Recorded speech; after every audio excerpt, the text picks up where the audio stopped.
이 시간 우리에게 주시는 하나님의 말씀은 신약성경 마태복음 5장 1절에서 4절 말씀입니다. 신약성경 마태복음 5장 1절에서 4절 말씀입니다. 제가 가진 성경으로 신약 5면에 위치하고 있습니다.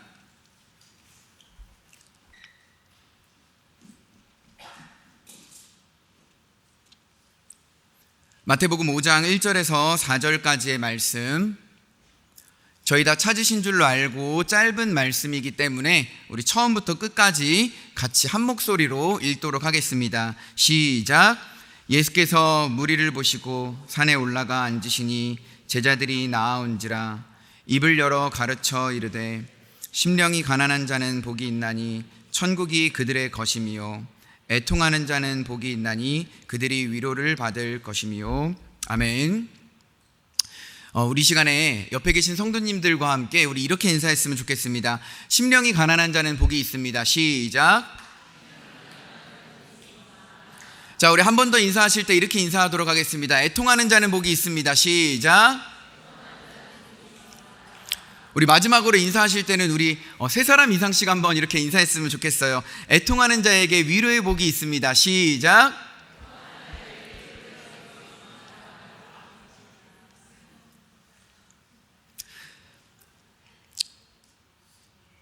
오늘 저녁 이 금요기도회 가운데 애통하시고 또한 그 애통하시는 것을 통해서 하나님의 위로의 복이 임하시기를 주님의 이름으로 축원합니다. 우리 이 시간에 하나님 말씀 듣도록 하겠습니다. 이 시간에는 애통하는 자의 복, 애통하는 자의 복이라는 제목으로 하나님 말씀 나누도록 하겠습니다.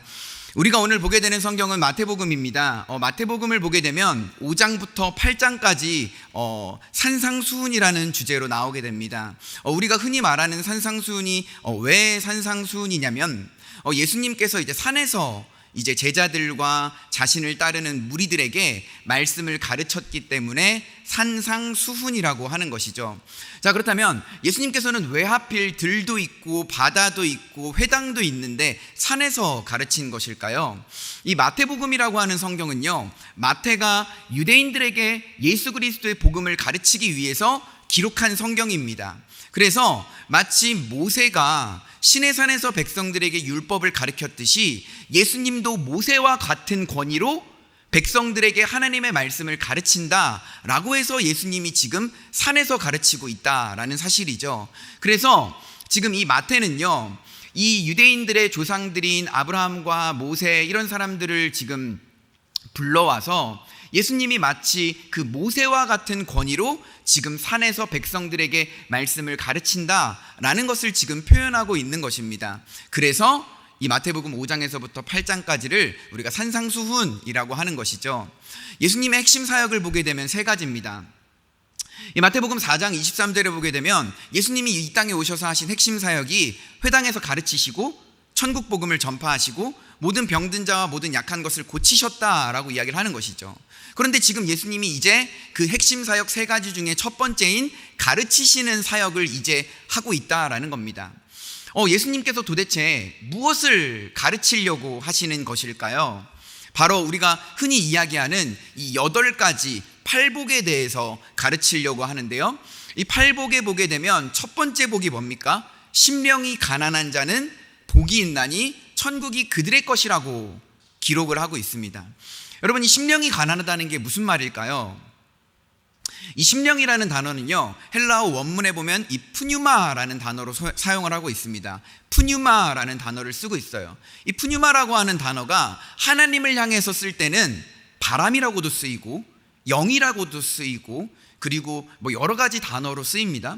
자, 그런데 이 푸뉴마라고 하는 단어가 사람을 향해서 쓰일 때는 어떤 단어로 쓰이냐면 영혼이라는 단어로 쓰인다라는 거예요.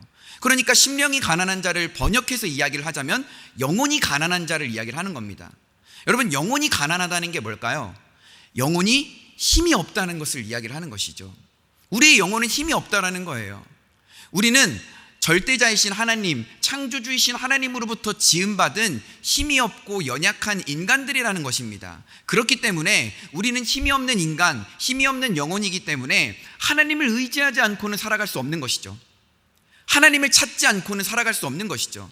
하나님의 도움과 이 하나님의 지키심 없이는 힘이 없고 연약한 영혼, 연약한 심령인 우리는 살아갈 수 없다는 것을 이야기를 하는 것입니다. 자, 그럼으로써 심령이 가난하다라는 것은요, 내 영혼은, 나라는 죄인은 연약한 존재이기 때문에 하나님을 의지하지 않고는, 하나님을 찾지 않고는, 하나님의 은혜 없이는 살아갈 수 없는 존재가 바로 심령이 가난한 자다라는 것을 이야기를 하는 것이죠. 자, 심령이 가난한 자는 복이 있대요. 어떤 복입니까? 천국이 그들의 것이래요. 그러니까 심령이 가난해서 하나님을 찾는 사람에게는요, 하나님이 하나님의 자녀로 삼아주시고 천국의 시민권을 주시고 천국을 소유할 수 있는 그 소유의 권리를 주시겠다라는 것을 이야기하는 것입니다. 그럼으로써 여러분은 심령이 가난한 자이십니까? 우리 모두 심령이 가난한 자가 되어서 천국을 소유하시는 저와 여러분들이 되시기를 주님의 이름으로 축원합니다. 가난한 심령을 가지고 하나님을 의지하며 날마다 하나님을 찾으며 그분의 도움과 지키심 가운데 살아가는 저와 여러분들이 되시기를 주님의 이름으로 축원합니다. 자, 그렇다면 심령이 가난하다는 것은 무슨 말인지 알겠습니다. 자, 그런데 이 심령이 가난하다는 게 전제가 되지 않으면 나머지 팔복의 말씀을 우리가 읽어낼 수 없습니다. 여러분 한번 생각해 볼까요? 심령이 가난한 자가 천국을 소유하게 된대요. 근데 만약에 심령이 부유하면요?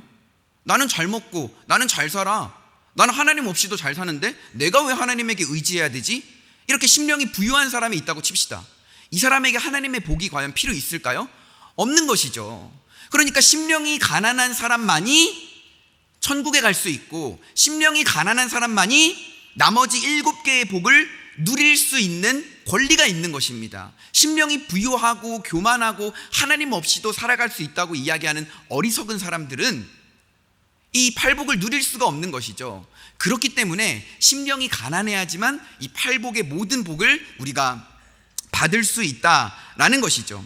자, 그렇다면 심령이 가난한 사람의 특징이 뭐라 그랬죠? 영혼이 힘이 없잖아요.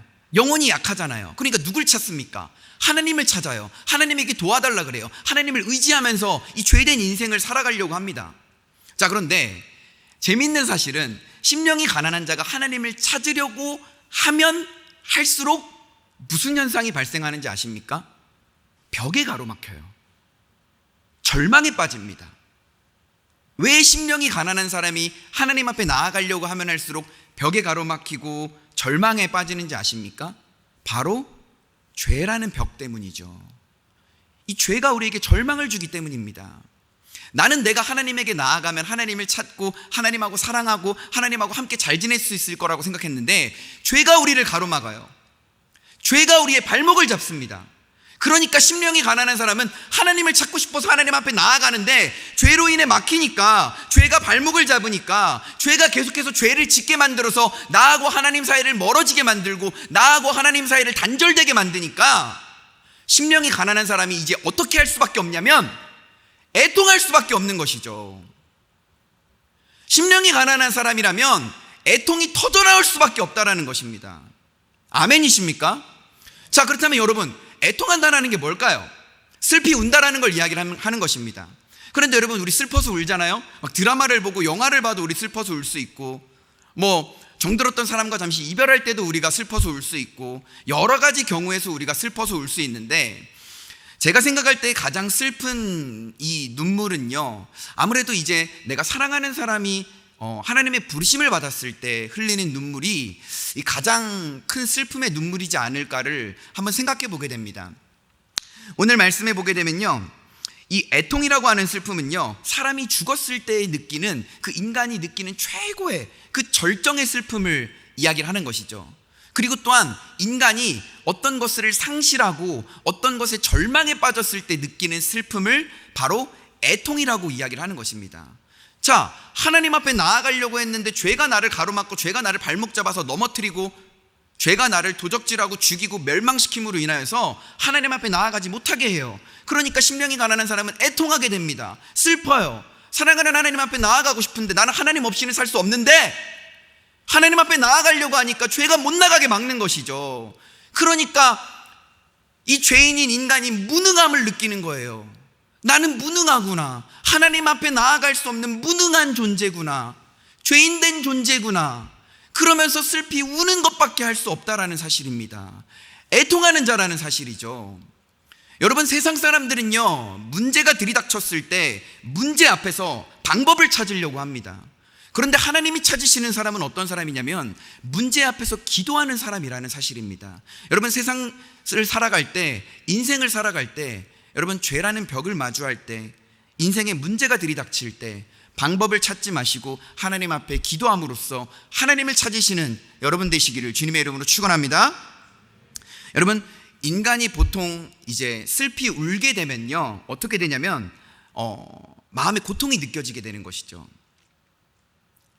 슬프게 울면 울수록 인간의 마음에는 이 어려움이 찾아옵니다. 이 어려움이 고통인 거나 다름없는 것이죠. 여러분, 누구나 인간은 이 고통 속에서 살아갑니다. 어떻게 보면요, 이 인생을 살아간다는 것 자체가 우리에게는 고통일 수가 있어요. 쉽지 않은 삶의 여정일 수 있다라는 것이죠. 여러분, 근데 인간은요, 원래 행복하게만 살도록 지음받은 존재입니다. 에덴 동산에 살았던 인간은요, 쉽게 이야기하면 놀고 먹으면서 죽지 않고 평생 살 수 있었어요.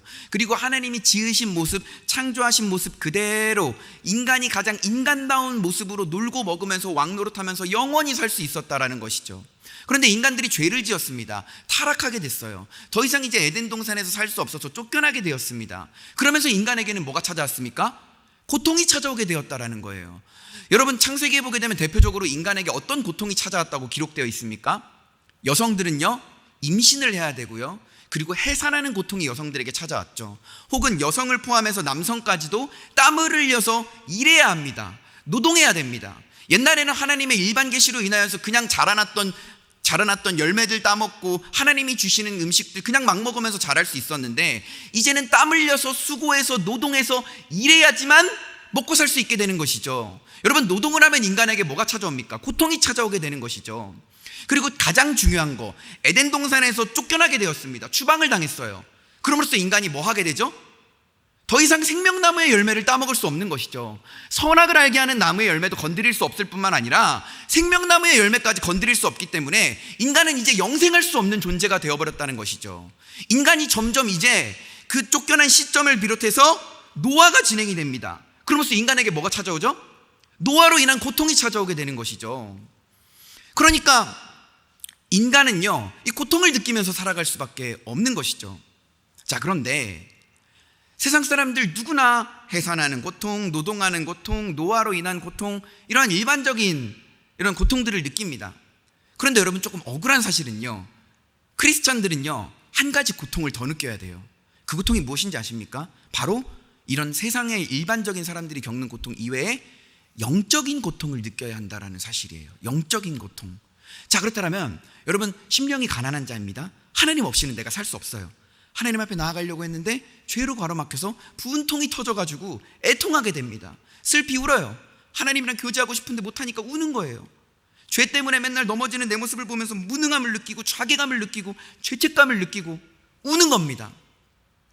그렇다면 이 애통하는 자는 하나님 앞에 온전히 나아갈 수 없는 것이죠. 그렇다면 이 애통하는 자가 느끼는 영적인 고통이 무엇일까요? 우리 오늘 두 가지로 알아보고 좀 마치려고 하는데요. 자, 이 심령이 가난한 자가 애통한 심정으로 하나님 앞에 나아가려고 할 때 느끼는 고통에 대해서 우리 두 가지로 한번 나눠보도록 하겠습니다. 자, 첫째, 따라해 보겠습니다. 심령이 가난한 자는, 자, 크게 따라해 보겠습니다. 심령이 가난한 자는 죄 때문에 애통하게 됩니다. 심령이 가난한 자는 뭐 때문에 애통하게 된다고요? 죄 때문에 애통하게 된다라는 것이죠. 여러분, 심령이 가난한 사람은 하나님을 찾습니다. 근데 심령이 가난한 사람도 상태가 어떤 사람이죠? 죄인인 상태예요. 죄인의 모습이에요. 여러분, 어둠 속에 살 때는요, 내가 죄인인지 몰라요. 어둠 속에 살 때는 다 시커매 보이고 나도 시커매 보이고 눈에 뵈는 게 없으니까 죄 짓고 죄인의 모습으로 살아갑니다. 그런데 이 어둠 속에 살았던 한 사람에게 예수 그리스도의 한 줄기 빛이 촤 하고 비추게 되면 어떻게 되는지 아십니까? 이제 자신의 그 어두운 모습들이 보이게 되는 거예요. 거룩이라고 하는 거울 앞에 내가 서게 되면요, 내 자신이 얼마나 죄인인지를 알게 되는 거예요. 보게 되는 겁니다. 깨닫게 되는 거예요. 경험하게 되는 겁니다. 내 죄를 내가 직면하게 되는 거예요. 내가 얼마나 죄인인지 나의 죄된 모습과 내가 직면을 하게 되는 것입니다. 여러분, 이런 직면은요, 크리스찬에게 꼭 필요합니다. 내가 얼마나 죄인인지를 알아야 돼요. 여러분, 예를 들어 볼까요? 사도행전 9절에 보면, 사도행전 9장에 보면 사울이라는 인물이 등장합니다. 근데 사울이라는 인물이 다메섹이라고 하는 도시로 가다가 예수 그리스도를 만나게 되죠. 사실은 예수를 만난 게 아니라 부활하신 예수 그리스도를 만난 거예요. 사울은 뭡니까? 예수를 모르는 죄인이죠.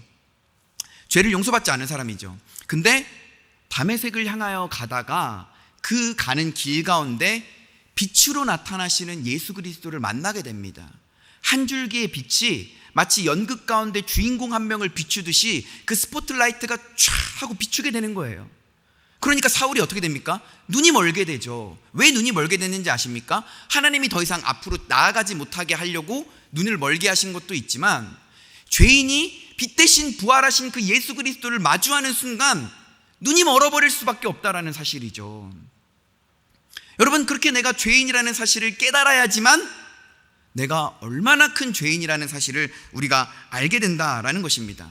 그런데 내가 죄인인데 하나님 앞에 나아가려고 하면 할수록 죄가 나를 발목을 잡게 된다라는 것이죠. 그래서 하나님 앞에 나아갈 수 없습니다. 그런데 내가 회개했어요. 하나님 앞에 또 나아가려고 합니다. 근데 또 죄가 내 발목을 잡아요. 내가 회개했습니다. 하나님 앞에 또 나아가려고 합니다. 그런데 죄가 또 나의 발목을 잡아요. 계속해서 반복되는 죄가 나의 발목을 잡고, 내가 회개했다고 생각하고 내가 청산했다고 생각하는 죄가 스멀스멀 습관처럼 나에게 올라와서 그 죄가 나에게 달라붙어서 나를 놓아주지 않는 거예요. 그러니까 얼마나 괴롭습니까? 슬프잖아요. 그러니까 뭐 하게 됩니까?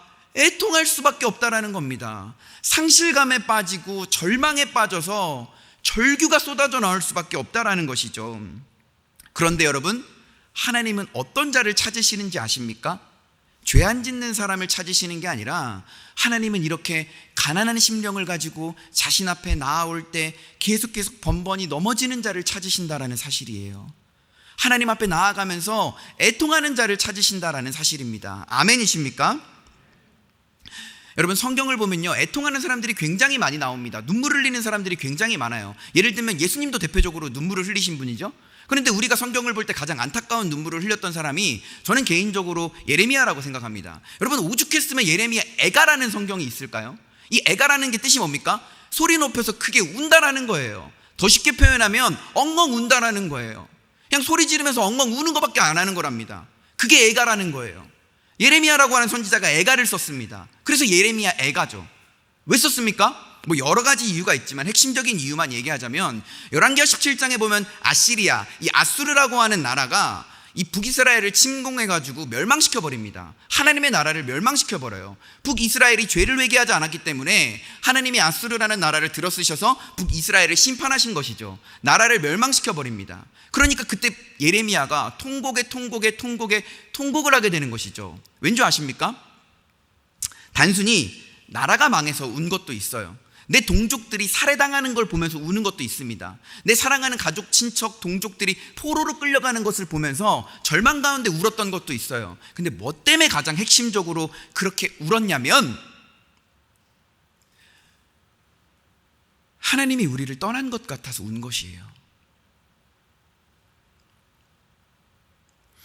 하나님이 우리를 버린 것 같아서 예레미야 선지자는 울었다라는 사실입니다. 여러분, 심령이 가난한 자는요, 하나님 없으면 살 수 없기 때문에 하나님이 나를 떠나갔다고 생각하면 견딜 수 없는 겁니다. 하나님이 나를 마치 버리셨다라고 생각하면 견딜 수가 없다라는 사실이에요. 근데 우리가 하나님 앞에 나아가지 못하도록 계속해서 발목 잡는 이 죄가 우리를 애통하게 만든다라는 사실이죠. 하나님은 자신 앞에 나아오려고 발버둥 치며 끊임없이 넘어지고 일어서는 죄인을, 하나님께서는 그 애통하는 자를 찾으시고 계신다라는 사실입니다. 여러분, 이 죄라는 것은요, 본드와도 같습니다. 우리에게 달라붙잖아요. 끈끈해서 떨어지지가 않아요.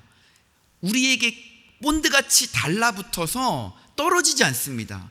그래서 계속적으로 그 죄에 중독이 되게 만들어요. 계속적으로 그 죄를 짓게 만듭니다. 우리를 무능하게 만들어요. 우리를 무너지게 만듭니다. 우리를 파괴시키는 거예요. 달라붙어서 우리가 굴복될 때까지, 죄에 굴복되고 죄에 중독되고 죄로 인해서 멸망당할 때까지 우리에게 본드처럼 달라붙어서 죄는 떨어지지 않는다라는 사실이죠. 그렇게 영적인 무능함을 느끼면서 애통할 때 하나님은 우리를 찾으신다라는 사실입니다. 여러분, 죄짓고 회개하고 죄짓고 회개하는 삶이 정상적인 죄인의 삶이라는 사실이에요. 물론 죄에 대한 경각심을 가지고 발버둥 치면서 살아가야 하는 삶이지만, 죄에 대해서 아니라고 나태하게 반응하면 안 되는 것이지만, 우리는 그렇게 애통하면서 살아갈 수밖에 없는 심령이 가난한 자다라는 사실입니다. 그래서 여러분들, 우리는요 애통하는 마음이 있어야 한다라는 사실입니다. 그런데 여러분, 마음을 한번 보세요. 여러분 마음 가운데 애통하는 마음이 있으십니까?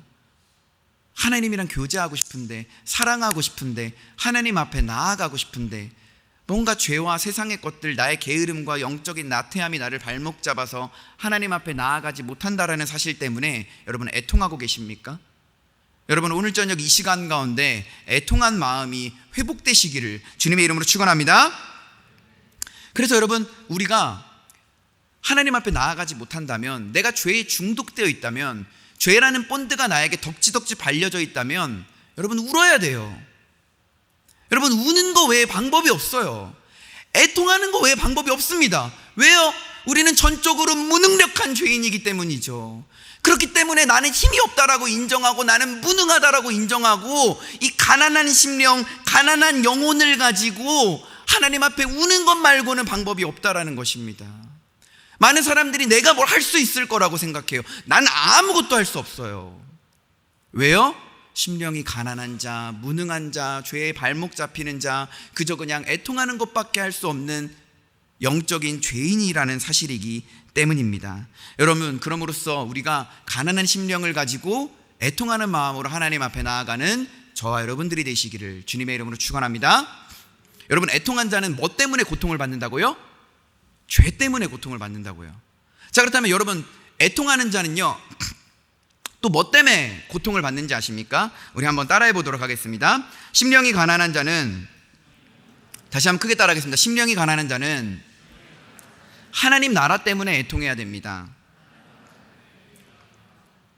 여러분, 2000년 전에 예수 그리스도가 이 땅에 오심으로써 정말 본격적으로 하나님의 나라가 이 땅에 침투하기 시작했어요. 여러분, 하나님의 나라가 어디에 있는지 아십니까? 하나님의 나라가 무엇인지 아십니까? 여러분, 하나님의 통치가 이루어지는 곳은 하나님의 나라입니다. 할렐루야. 여러분, 하나님을 믿는 백성 한 사람 한 사람이 서 있는 그곳이 하나님의 나라입니다. 아멘이십니까? 할렐루야. 찬양하세. 내 모든 죄 사함받고 주 예수와 동행하니 그 어디나 하늘나라. 여러분, 주 예수와 동행하는 그곳이 하늘나라임을 믿으시기를 주님의 이름으로 축원합니다. 여러분, 심령이 가난한 자는 복이 있나니 천국이 그들의 것임이라고 했잖아요. 심령이 가난한 자는 천국을 소유하고 있는 자잖아요. 천국의 시민권을 쥐고 있는 자잖아요. 자, 그렇다면 심령이 가난한 자로서 천국의 시민권을 쥐고 있는 자로서 하나님의 나라가 망해간다라는 것을 보면 어떨까요? 가슴이 미어지겠죠. 세상에 하나님의 나라가 확장되는 것보다 죄의 세력이 더 확장되는 것을 보면 어떻게 해야 됩니까? 애통해야 되는 거예요. 왜냐하면 나는 하나님 나라의 시민이잖아요.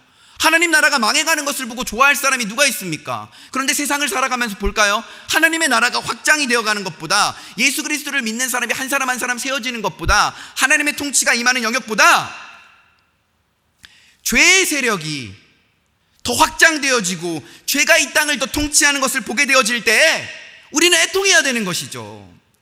하나님 나라 때문에 애통해야 되는 것입니다. 죄 때문에 애통해야 되는 것입니다. 아멘이십니까? 그러므로써 여러분, 오늘날 많은 사람들이 하나님 나라의 백성으로서의 모습이 사라지고 있어요.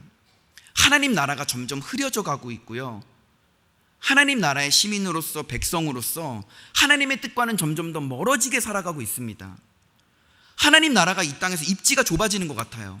하나님의 나라는 이제 찾아보기 힘든 것 같아요. 그리스도인들이 사라지고 있습니다. 하나님의 말씀을 따라서 살아가는 사람들이 사라지고 있어요. 그럴 때 우리는 어떻게 해야 됩니까?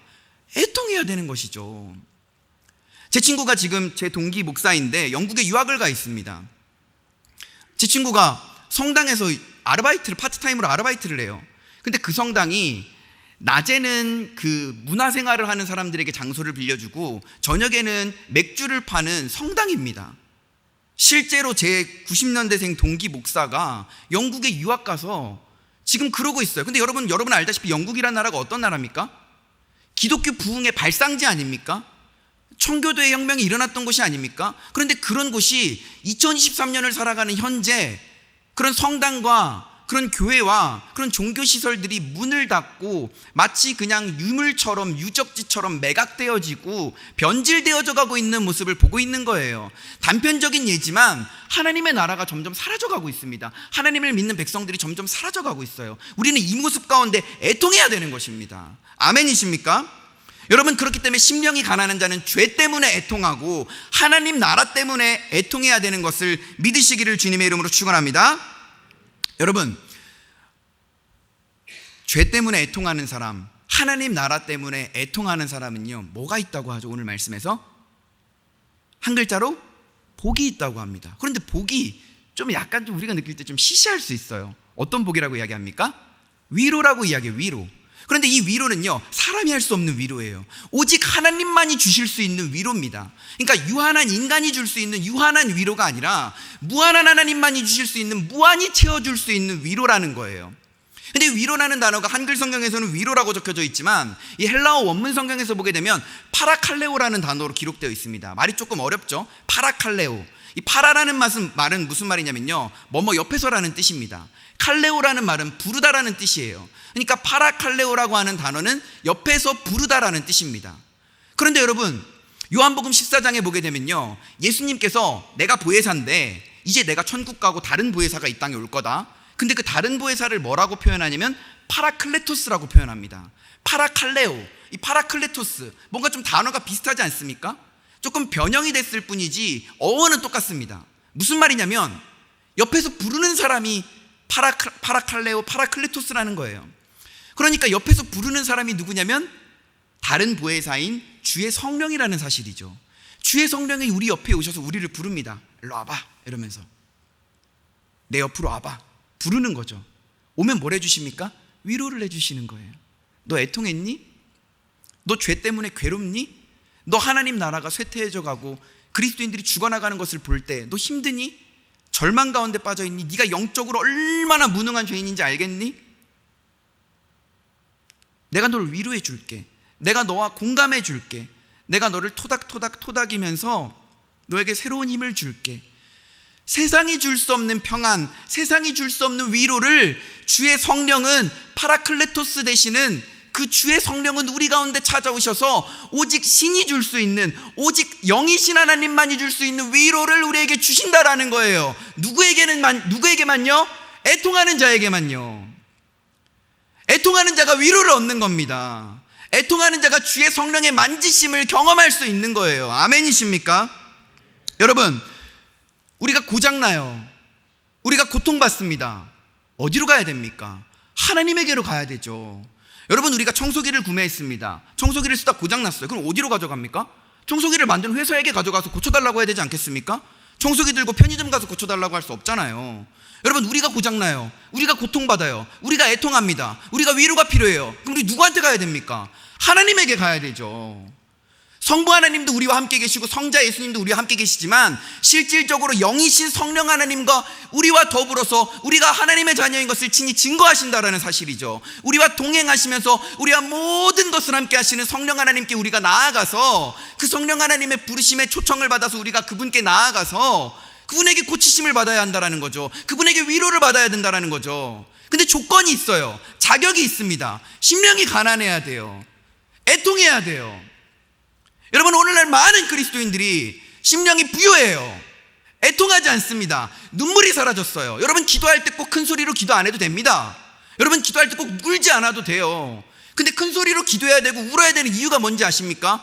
우리는 하나님의 인격에 따라 지음받은 사람들이죠. 하나님의 형상을 따라 지음받았다는 것은 하나님의 인격을 닮아서 지음받았다는 거죠. 하나님 인격적이신 분이에요. 우리도 인격적인 사람이지 않습니까? 인격적인 사람은 뭘 표현합니까? 감정을 표현하죠. 하나님 앞에 묵상 기도해도 문제 없습니다.